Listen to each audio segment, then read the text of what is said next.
Et donc, à ce moment-là, une fois que tu t'étais repenti, et ben, tu étais immergé dans l'eau, donc du grec baptizo, c'est trempé tout entier, hein. Et donc, c'est là, une fois que tu étais né d'eau, que tu pouvais naître d'esprit aussi, recevoir le Saint-Esprit, ou recevoir le Saint-Esprit et être baptisé d'eau. En tout cas, Jésus a dit, à ce moment-là, le Saint-Esprit n'était pas encore venu donc répandu en nombre, n'était pas encore au moment des actes des apôtres, eh bien, qu'il fallait déjà naître d'eau et d'esprit. Et ça, il le dit. Et concrètement, quand on est né de l'esprit, qu'est-ce qui se passe? Ben, quand on est né de l'esprit, on est libre du péché, on est fils de Dieu, Donc, né d'eau et d'esprit. né d'eau et d'esprit, Ouais. et donc on a aussi cette caractéristique de parler en langue. Hmm. C'est ce que nous donne l'esprit, de Hmm. parler en langue. Et c'est là qu'on voit, bien sûr dans la Bible, hein, la plupart des gens, quand ils reçoivent l'esprit, c'est le parler en langue. D'accord. Donc, là, tu as un signe particulier qui est là. C'est celui du parler en langue. Il y en a qui peuvent prophétiser aussi. Ok. Complètement. Et donc, du coup, quelqu'un qui n'a pas reçu le parler en langue, il manque quelque chose. Il manque quelque chose. Donc du coup, c'est qu'il faut quelqu'un prie pour toi, que tu reçois le Saint-Esprit, Mhm. mais tu peux aussi le recevoir tout seul. C'est-à-dire que, témoignage perso, rapide, ben Dieu merci, j'ai reçu aussi le Saint-Esprit à la maison, toute seule. J'avais soif de Dieu et le Seigneur, il m'a baptisé dans le Saint-Esprit. Et donc, toi qui m'entends, même si ça fait des années que tu luttes, que tu attends, tu peux soit effectivement recevoir le Saint-Esprit, quelqu'un peut t'imposer les mains et prier pour toi, ou alors tu as soif, tu soupires et tu peux te baptiser de ton Saint-Esprit. C'est la promesse qu'il a donnée dans sa parole et il le fait. Il le fait, on en a vu beaucoup, on en a vu pas mal de personnes Mhm. baptisées du Saint-Esprit dès la première fois que vous priez pour elles. Et d'autres en ont reçu aussi le Saint-Esprit à la maison comme moi ou ailleurs. En tout cas, ne désespère pas. Mhm. Et donc un disciple de Jésus, on le voit dans Jean 4 au verset 2, concrètement, qu'est-ce que ça fait un disciple de Jésus? Alors, un disciple de Jésus, je vais vous le lire au verset 2. À vrai dire, Jésus ne baptisait pas lui-même, là je suis en train de vous lire, mais c'était ses disciples qui le faisaient. Donc ici on voit que les disciples sont en train de baptiser. Donc un disciple peut-il baptiser? Oui, un disciple baptise au nom de Jésus. Bien sûr, là c'était Jésus n'était pas encore mort et ressuscité, donc il baptisait comme Jean le Baptiste, hein, la Ouais. repentance, pour la repentance. Et donc voilà. Donc du coup, un disciple baptise. Donc du coup, tu n'as pas besoin d'attendre que ton pasteur t'autorise, bien sûr pas dans l'église locale où tu es, mais tu n'as pas besoin d'attendre que quelqu'un te dise de baptiser, parce que la parole de Dieu te dit elle-même que un disciple baptise. Ok, c'est super intéressant. Merci. Et on voit donc encore après, dans Acte 2, on a encore une autre preuve. Et cette fois-ci, Jésus est déjà ressuscité. Mhm. Et ouais, on va lire tout de suite Acte 2. On y va.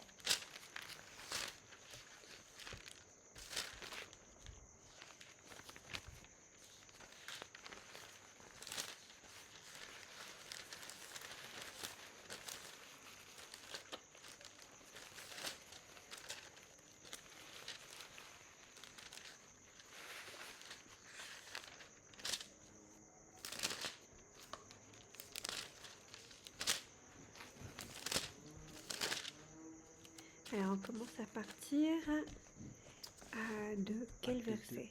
Alors, on peut commencer euh, au verset 38. Ouais, Acte 2, 38. acte de 38. Un petit Alors peu ici, plus. Ouais. un petit peu plus avant, et le discours de Pierre. Mhm. Pour savoir un petit peu le discours de Pierre, mais je dirais... euh, voilà, au verset 30. Verset 32. Verset 30, comme il était prophète. 29, hein, je pense que c'est pas mal. Oui, vas-y. Attends, je peux y aller si tu veux. Vas-y, tu veux. 29. Hein. 29. Ouais. Alors, mes frères, qu'il me soit permis, ici c'est Pierre qui parle, et dans la chambre haute, hein, comme vous avez pu le lire dans le chapitre 1. C'est ça, là, il est sorti de l'extérieur et il s'adresse à ceux qui sont présents. Donc, justement, à ce moment-là, effectivement, et il y a plusieurs peuples de plusieurs nations donc, qui sont présents. Et donc, il leur parle. Et des hommes pieux aussi, c'est très Oui. important de dire aussi ça. Mes frères, qu'il me soit permis de vous parler en toute franchise au sujet du patriarche David. Il est mort, il a été enseveli et son tombeau existe encore aujourd'hui parmi nous. Or, il était prophète et il savait que Dieu lui avait juré par serment de faire surgir le Messie, un de ses, un de ses descendants, pour le faire rasseoir sur son trône. C'est donc la résurrection du Christ qu'il a prévue et annoncée en disant qu'il ne sera pas abandonné dans le séjour des morts et que son corps ne connaîtrait pas la décomposition. C'est ce Jésus que Dieu a ressuscité et nous en sommes témoins. Élevé à la droite de Dieu, il a reçu du Père le Saint-Esprit qui avait été promis et il l'a déversé comme vous le voyez et l'entendez maintenant. Il parlait en langue, les gens l'entendaient dans d'autres langues. David, en effet, n'est pas monté au ciel, mais il dit de lui-même, le Seigneur a dit à mon Seigneur, assieds-toi à ma droite jusqu'à ce que je fasse de tes ennemis ton marchepied. Que toute la communauté d'Israël sache donc avec certitude que Dieu a fait Seigneur et Messie, ce Jésus que vous avez crucifié. Donc je te laisse la suite. Ok, donc là concrètement, on voit que Pierre, il est en train de leur annoncer l'évangile. Il est en train de leur expliquer ici, justement, donc à tous ces juifs pieux qui connaissent la parole, à d'autres qui effectivement étaient de différentes nationalités, qui se retrouvaient là, donc effectivement pour ce moment de la Pentecôte, pour ce moment où eux, ils venaient aussi célébrer et glorifier Dieu donc dans toute leur nation, eh bien, ils étaient là et Pierre leur annonce que Jésus était le Messie qui a été crucifié, qui est mort et qui est ressuscité. Et donc là, on assiste à un miracle excellent quand même, il faut le dire, de rien, c'est que le Saint-Esprit lui a donné la possibilité de parler dans les langues de ces personnes dans des régions où il n'est jamais allé, où il n'a jamais parlé auparavant. Et donc on voit au verset 38, tu veux y aller ou tu veux que je continue? C'est comme tu veux. Ok, d'accord. Pierre leur dit, repentez-vous et que chacun de vous soit baptisé au nom de Jésus-Christ pour le pardon de vos péchés. Donc déjà là, si on fait une pause, on voit que Jésus, il n'a jamais changé de message. On voit que le message, il a toujours été le même. On voit que depuis que Jean le Baptiste, il a annoncé la repentance et le baptême et Jésus, eh bien, on voit que ça a toujours continué. C'est ça. En fait, on voit la première chose en fait que Pierre a dit, c'est changer d'attitude. Oui. Bien sûr, dans d'autres versions, c'est repentez-vous. Ouais. Mais là, nous l'avons déjà entendu ça. Ouais. C'était le premier à qui c'était Jean, je pense que c'est, on l'a lu, c'était Jean le Baptiste qui est venu prêcher la repentance. Ensuite, Jésus, il a reprêché la repentance. Oui. Et là, Pierre en rajoute encore une couche en disant, mais repentez-vous, se repentir. On voit à quel point c'est important. Et... C'est ça. Donc, ça veut dire concrètement que tu ne peux pas faire de nouvelle naissance. Tu ne peux pas être né de nouveau si tu n'as jamais connu l'étape de la repentance. Si tu dis que tu aimes Jésus, et on croit que c'est vrai, on est sûr que c'est vrai, et bien en fait, tu vois, et ben, tu ne peux pas aimer Jésus et ne pas prendre sa parole.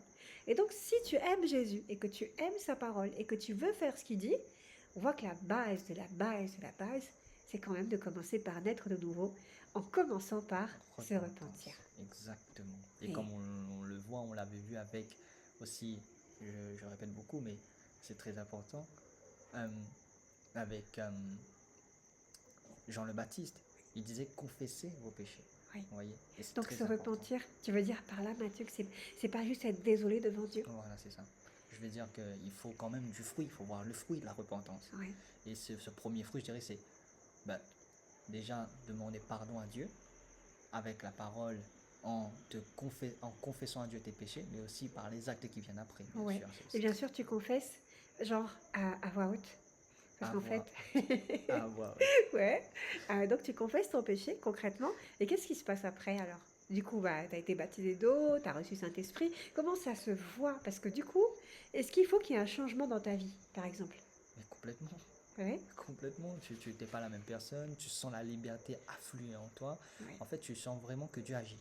Ouais. Parce que c'est exactement ce qu'il veut que tu fasses. Donc, il n'y a pas de raison que Dieu n'agit pas. En fait. Il n'y a pas de raison que tu ne ressens pas Dieu, à part si vraiment tu as décidé dans la repentance de le cacher encore quelque chose. Oui, d'accord? c'est Donc, ça. Donc tu veux dire concrètement que si on se repent, mais qu'il y a un truc qu'on ne veut pas dire, Mm. parce que ben, le disciple, par exemple, qui nous aide à naître de nouveau, on n'a pas envie qu'il entende quelque chose, on a honte, et ce jour-là, spécifiquement, avant le baptême, on cache quelque chose aux frères et devant Dieu.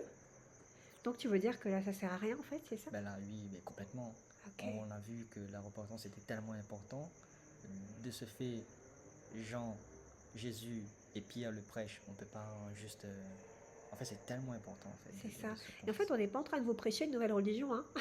On vous Oui. parle de la Bible. En fait, il y a des trucs que, mine de rien, les gens, ils ont mis un peu de côté. Mm. Ils ont laissé un peu poussiéreux. Ils ont pris la Bible, ils ont pris les versets qui les arrangeaient, ils ont fait des institutions, ils ont fait des dogmes, d'accord? Et ils ont enlevé tout le caractère qui amène justement la sanctification. D'ailleurs, ça me fait penser à un verset là qu'on n'est pas préparé du tout. C'est qu'ils ont l'apparence de la piété, mais ils en ont renié ce qui en fait la force. Et bien, c'est ça qui fait la Repentance. force de la piété. Mm.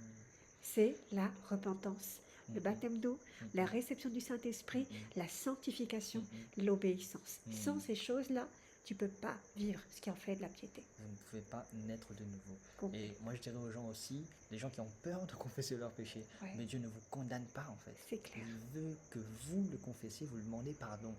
Mais C'est dans ce contexte-là qu'on peut dire, on peut parler de Jean 3,16, tu crois? Dieu a tant aimé le monde. Dieu a tant aimé le monde, en effet, qu'il a donné son Fils unique pour voilà, le sauver. Ouais, c'est Il ça. aime le monde. Et c'est une manifestation de l'amour de Dieu. Les gens ils disent, j'ai jamais vu Dieu dans ma vie me montrer qu'il m'aime vraiment. Dieu, si tu m'aimes vraiment, montre-moi. Mais en fait, il l'a fait. Il a envoyé Jésus pour toi. Et pour qu'il te prêche, il prêche le salut à travers toute la Galilée, la Judée, la Samarie. Il prêche le salut. Il montre par les signes, les miracles et les prodiges que c'est lui le Messie, que c'est lui aussi, donc l'envoyé de Dieu, que c'est lui, celui qui sauve. Il est allé à la croix pour porter ses péchés. Il est ressuscité pour que tu puisses vivre une vie de résurrection aujourd'hui. Donc concrètement, là, c'est l'amour de Dieu, on est d'accord? Oui, c'est complètement l'œuvre de Dieu et il a même déjà tout accompli Oui. pour vous dire on ne peut plus. Moi-même, je ne pouvais pas juste rester passif et attendre comme ça que la repentance vienne me frapper à la porte. En fait, il fallait que je fasse mon déplacement, il fallait que je bouge, puisque Dieu avait déjà tout accompli à la croix. Donc c'est à moi de jouer alors, c'est ça? C'est à vous de jouer. Et si vous ne bougez pas, si vous restez passif, enfin moi-même, Ouais. je pouvais pas être sauvé. En fait, je ne ressentirais pas la liberté que le Seigneur m'avait donnée. Donc je vous encourage vraiment à y aller, quoi. Le Seigneur vous pardonne et peu importe ce que vous avez fait, honnêtement, le sacrifice de Jésus a tout effacé. C'est ça. En fait, sois prêt à tout avouer, en fait. Mm. Sois prêt à tout avouer. Laisse rien à l'intérieur, ne cache rien à l'intérieur. Et C'est puis, tellement important. concrètement, le Saint-Esprit, il va t'aider. En fait, on a eu des témoignages de tellement de personnes qu'on a vu être baptisées, être nées de nouveau. Il y avait même des choses qui étaient cachées, hein, qu'elles ne connaissaient même plus, ces personnes. Et le Saint-Esprit, il a fait remonter à la surface pour qu'elles puissent être complètement libérées. Attends, Mais c'est magnifique. mais tu es en train de dire que même s'il y a des péchés que peut-être tu as oubliés, Ouais. le Saint-Esprit peut te le rappeler. Eh bien, bien sûr, parce que Dieu, il connaît tout. Il sait tout de toi, il sait tout. Il sait quand tu te lèves, il sait quand tu te marches, il sait quand tu te couches, il sait quand tu t'endors. Il connaît ton enfance. Et même des choses que peut-être tu as faites et que tu as gardées à l'intérieur, que tu as intériorisé, que tu as préféré oublier dans ta mémoire. Eh bien, Dieu, il peut te le rappeler. Mais il ne te le rappelle pas pour te mettre un jugement devant toi. Il te le rappelle pour que tu puisses y renoncer. Dénoncer ces choses publiquement, ça veut dire à voix haute, rejeter ce péché loin de toi et en être libéré. Oh, extraordinaire, magnifique. Waouh, C'est très clair. c'est l'amour de Dieu en fait. C'est ça, Très c'est clair. exactement ça. Et donc, on voit effectivement que donc on reçoit le Saint-Esprit et que à ce moment-là, eh bien, ces disciples qui ont reçu cette parole, enfin ces personnes-là qui ne sont pas encore des nouveaux, qui ont reçu cette parole, eh bien, ils furent baptisés. Donc là, concrètement, encore une fois, avec la justesse biblique de l'époque, la repentance faisait partie du baptême. Donc s'ils ont été baptisés, c'est qu'ils se sont repentis avant, déjà d'une part, et donc ça, ils ont directement rejoint l'Église.